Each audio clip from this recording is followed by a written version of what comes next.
Hello mates, HDD versus SSD இந்த ரெண்டுமே storage devices தான். இந்த ரெண்டுக்கும் உள்ள டிஃபரன்ஸ் என்ன, இந்த ரெண்டும் இப்படி ஒர்க் ஆகுது, எங்களுக்கு SSD வாங்கலாமா HDD வாங்கலாமா என்றதை பற்றி தான் இந்த ஃபுல்லாக பார்க்க போகிறோம். நீங்கள் நம்மளோட சேனலுக்கு ஃபஸ்ட் டைம் வரீங்கன்னா மறக்காமல் சேனலை சப்ஸ்கிரைப் பண்ணிடுங்க. ஸோ ரொம்ப பேசாமல் வீடியோக்குள்ளே போகலாம்.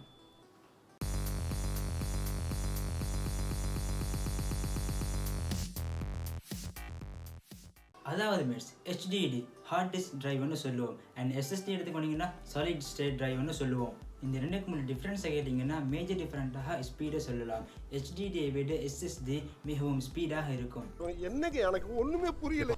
உங்களுக்கு விளங்குற மாதிரி நான் ஒரு சின்ன எக்ஸாம்பிள் சொல்கிறேன்.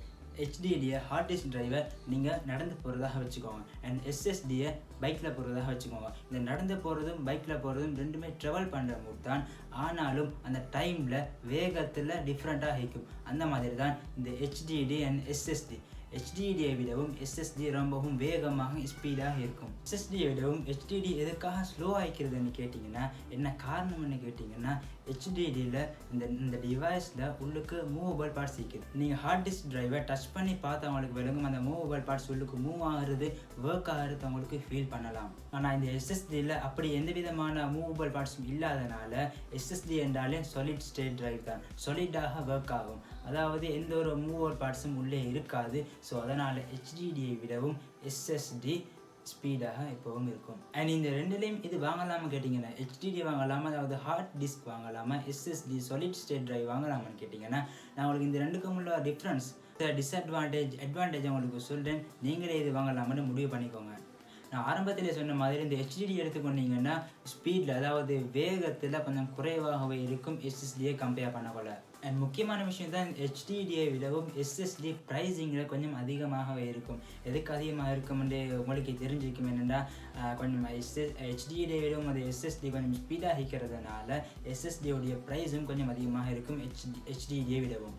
அண்ட் ஹார்ட் டிஸ்க், அதாவது HDDயில் பவர் கன்சம்ஷனும் அதிகமாக இருக்கும் SSDயை கம்பேர் பண்ணும்போது. அண்ட் உங்களுக்கு இந்த ஹார்ட் டிஸ்கை விடவும் SSDயை ரொம்ப காலத்துக்கு யூஸ் பண்ணலாம். இப்போ ஒரு 1.5 year 2 years ஆகும்போது நீங்கள் HDD ஒன்று வாங்கினீங்கன்னா ஒரு 1.5 year 2 years ஆகும்போது இந்த HDDன்றது கொஞ்சம் ஸ்லோவாகவே ஆரம்பிக்கும். அண்ட் SSD அப்படி அல்ல, HDDயை விடவும் கொஞ்சம் கொஞ்சம் காலம் யூஸ் பண்ணக்கூடிய சக்தியை கொண்டது இந்த SSD. அண்ட் நீங்கள் SSD எடுத்துக்கொண்டீங்கன்னா SSDயில் 2 வகை இருக்குது, SATA SSD அண்ட் M.2 SSDன்னு சொல்லுவாங்க.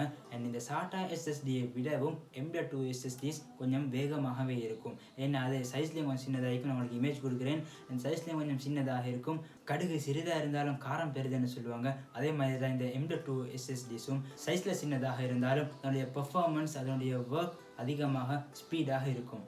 அண்ட் ஃபைனலி இதை வாங்கலாம்னு எனக்கிட்ட கேட்டிங்கன்னா, என்னுடைய பர்சனல் ரெக்கமெண்டேஷன் என்ன சொல்லுவேன்டா, இந்த SSD வாங்குறது தான் நல்ல வண்டி. ஏனென்றால் நான் உங்களுக்கு சொன்ன மாதிரி எல்லாம் புரிஞ்சிக்குமென்னு நினைக்கிறேன். வேகத்தில் அண்ட் அந்த ஃபைல்ஸை ரெட்ரீவ் பண்ணுறது, ரீட் பண்ணுறது, ரைட் பண்ணுறது அண்ட் விண்டோஸை பூட் பண்ணுறது அளவில் உங்களுக்கு SSD வாங்குறது நல்ல வண்டி.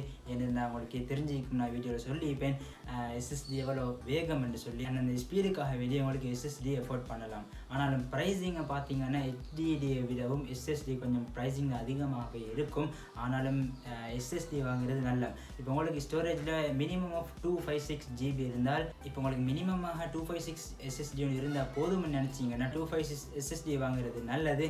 இல்லை எனக்கு நிறையா ஃபைல்ஸ் ரொம்ப பெரிய ஃபைல் சீக்கிரம் நினச்சிங்கன்னா நீங்கள் SSD வாங்கினால் அந்த SSDயை நீங்கள் விண்டோஸ் பூட் பண்ணுறதுக்கும் உங்களுடைய சாஃப்ட்வேர்ஸ், அதாவது OSஐ நீங்கள் SSDயில் இன்ஸ்டால் பண்ணினால் உங்களுக்கு இந்த விண்டோஸ் பூட்டிங் டைம் வந்து கொஞ்சம் ஸ்பீடாகவே கிடைக்கும். அண்ட் நீங்கள் யூஸ் பண்ணக்கூடிய இந்த சாஃப்ட்வேர்ஸ் அப்ளிகேஷன்ஸ் எல்லாத்தையுமே SSDயில் நீங்கள் இன்ஸ்டால் பண்ணி யூஸ் பண்ணிங்கன்னா அதை நீங்கள் ஓப்பன் பண்ணுற டைம், க்ளோஸ் பண்ணுற டைம் எல்லாம் அதிகமாக இருக்கும். அதனால தான் இந்த SSD வாங்கினால் முக்கியமாக இந்த விண்டோஸ், அதாவது OSஐ நீங்கள் SSDயில் இன்ஸ்டால் பண்ணி வச்சுக்கோங்க. ஏன்னா உங்களோட கம்ப்யூட்டர் பூட் ஆகிற டைம் வந்து கொஞ்சம் ஸ்பீடாகவே இருக்கும்.